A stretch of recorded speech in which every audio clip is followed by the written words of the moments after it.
All right. In July, I was moderating a course in Vegas, and Bill was on the panel, and he mentioned to me, he says, you know, some of these ideas of comparing fat transfer to hair transfers or hair grafts was an interesting idea. So I've always touched upon it in my lectures, but I decided to go ahead and flesh out this idea more in depth because I think there's a lot of similarities.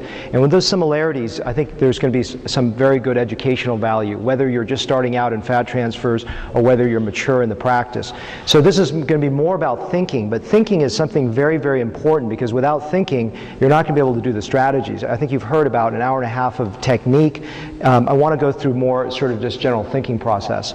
So how did I come to this thought? Well, about 40% of my business is fat transfer and about 40% of my business is hair restoration. So with those two modalities that I have, I started to see the similarities. You know, what are the similarities and why is that so important? Well, first of all, they're both free grafts. They're grafts taken from the back of the head, for example, for hair, and moved to the front.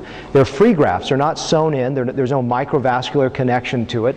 And then they're placed in a different region. And then there's different influences that occur when that graft is transplanted. Well, what happens with fat grafting? To me, it's very, very similar. And when you begin to understand it contextually from a perspective of hair transplantation, I think you can better educate your patients about the longevity of fat grafting, the evolution of changes with fat grafting, the nature of fat grafting. And I think those are very, very important because there's a lot of mythology that's surrounding a fat transfer.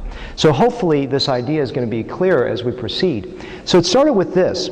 I was studying for my hair boards, and I was looking at Unger's book on hair transplant, and I started to think about, oh, hair grafts grow from about 6 months to a year. Well, why is that? The answer is actually a simple thing. It's blood supply, and it goes through the periods of primary inoculation, secondary inoculation, all the way to neovascularization. But hair grafts don't grow consistently at 6 to 12 months. Sometimes they grow at 9 months. Sometimes they grow at 6 months. I've had some people grow at 4 months. Some people grow at 12 months. And there's this process of blood supply as it starts to mature that leads to the growth of a graft. So does that occur in fat grafting? And I really believe it does. So, how does hair grow? Very simple. You start with the preoperative levels and you grow to a result over a period of about 6 months to 18 months with variable growth during that time until the hair result matures. And then what happens after that, and we'll talk about that more in a moment, you lose more hair. You just lose a little more hair. But what do you lose? Do you lose the transplanted hairs? No. If you take it from a safe donor area, we'll talk about that in a moment, you don't lose that hair. You lose the surrounding hair. So this model is very, very adaptable to understand fat grafting.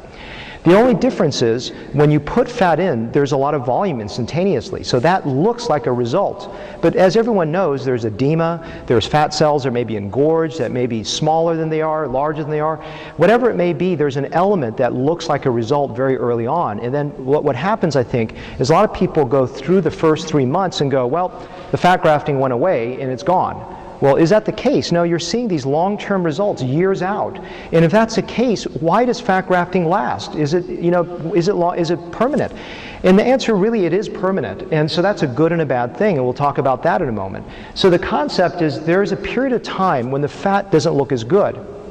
When is that time? Is it exactly at 3 months around? That's what I've always thought, but I've matured my thinking to say, well, there's variability with the period of time when hair is beginning to grow, and there's variable times when fat begins to grow.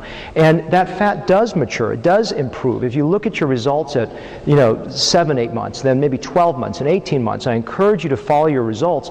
You'll see, in most cases, ongoing improvements for some reason. And there's many ways to look at that. I'll give you different philosophical perspectives as we continue. But then what happens is a few years later, does the fat just go away? I've heard patients come to me and say, oh, the fat graft lasts 10 years. If it has blood supply and it's there, if you put a microvascular free flap, is it just going to die 10 years later? No, if it has blood supply, it's going to survive. That makes no sense. What's happening is further aging and further loss of fat. So that's essentially what's happening when people are getting older down the road. So there's a period of time where it's swollen, it shrinks, and then the fat cells improve. So let's get some examples here. Here's a 40-year-old lady at a week, pretty puffy, bruised, but not too puffy because she's younger, she needs less fat. And then at about 3 months, if you look at this, it's pretty unimpressive. If you were not really following your cases and discharge your patient, you would say, well, it's over. That's it, it's gone.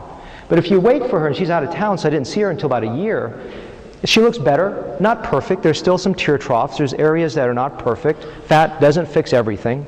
But she looks softer, she looks better, and there's something about that change over a period of a year without gaining weight or anything else, very stable, that she looks better. So what is that? Here's another example. This is a lady, 48 years old. This is a week out, okay? The only thing else she had was Botox over that period of time. And then if you look at her at a month, still a little full, okay? I needed a lot more fat in her face. And then about 3 months out, it's about right. But if you see what's actually happening here is she's starting to become a little hollower at 6 months. There's a little bit delayed dip, if you will. There's a little bit of a delayed time period when it's coming down. And then it gets to be a little bit better over a period of time, about 11 months. And then at 15 months, there's a better result. There's a softness there. And that change is occurring over a period of about 12 to 18 months. Here's a lady here. I'm sorry, the quality of slides are not very clear on this. If you look at this, this is all on my website too. It's much easier to see it. At 1 month, you can see she looks pretty good, maybe a little bit full, okay? And then if we go to about 3 months, there's no dip in the classic period of time that I conceive of the dip. And then as you go forward with it, 9 months, it looks like it's going away. Okay, looks like, okay, here it is. It's definitely going away. But if you just sort of follow it, with all things being equal, at a year it's starting to build forward. You start to see it again. And then you see it forward about 2 years out, it's starting to build again. And this is with no additional fillers or fat or anything else. In fact, I only saw her during these intervals, and she lives about 2 hours away from Dallas. So it gives you a concept that maybe something is changing over time. And if you begin to understand it like a hair graft, perhaps there's a different way of thinking about it. So grafts are permanent like a tattoo. And if it's permanent, you've got to think about safety too. So we talked about efficacy and evolution, but how about we talk about, is it safe? Is fat grafting safe? Well, I really like to use analogy of age. Age is safety. Think about this. If you don't know the world of hair restoration, if you've got a 20-year-old gentleman coming to you for a hair transplant, he's not necessarily very safe because he's going to change over his lifetime, and his change is going to be hair loss, and there's going to be an evolution of change. Well, fat grafting has a different risk. If you put fat into someone very young, there's a risk of metabolic changes over that lifetime with weight gain and other things that may occur. So I always caution my patients with childbirth, with aging, metabolic changes that occur over a lifetime, to be very cognizant of those changes and to be very careful. So I think that element of age in very young people for fat grafting carries some degree of risk over that lifetime because it's a permanent filler. Because if we go with the idea, that if we understand and believe the idea that this is permanent, then we have to take that attribution and move it forward over their lifetime. And so we got to be careful. There's one caveat though. I think that fat has an element of safety, unlike hair, because it is different. Hair, you lose more hair around it and there's a problem. Fat, I'm not worried about it losing more fat around it. I'm worried about their gaining more weight over that time. But the safety factor built into fat over a lifetime is twofold. One is the fact they're going to continue to lose fat. So hopefully that fat that you're keeping there will be buttressed against actually weight or volume loss in those areas. The second thing is the fact that when you're young, you don't need much fat. So very, very little fat is put in. So I think there's a couple safety mechanisms, but these are things that I communicate with my patients on the front end so that they understand where I'm thinking about long-term safety during the consultation period.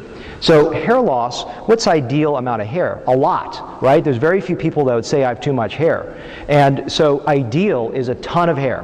That's it, youth. But is a ton of fat ideal? No. A ton of fat, sometimes there's too much baby fat. And most women like their face closer to the early 30s. So there may be something less ideal with too much robust fat. So the goal is, in my opinion, is to understand that hair, too little hair is the risk when you deliver that as a result. But in my opinion, what's a risk is not too little fat, it's too much fat. And so you got to be really careful with this. And that's the one major safety valve that I think about when we talked about aging and them gaining weight over time. So let's talk a little bit more about that in a moment here. So I like this model of understanding a glass of water emptying. So if you're full in youth and you continue to lose volume as you mature, you just fill it up the right amount based on how much loss you have. But it doesn't stop the hollowing or the emptying of the glass, and you have to tank it up maybe every few years to 10 years or so. So this is another concept, donor dominance. Donor dominance was started in the 1950s by a New York dermatologist by the name of Norman Ornschreich, who found that hairs moved from the back of the head to the front of the head would behave exactly like the hairs on the back of the head. Because if you think of the baldest man, he's still got a fringe of hair on the back of the head unless he shaves it off. And that hair moved to the front is genetically programmed not to be lost, and it won't be lost. So are there donor dominance influences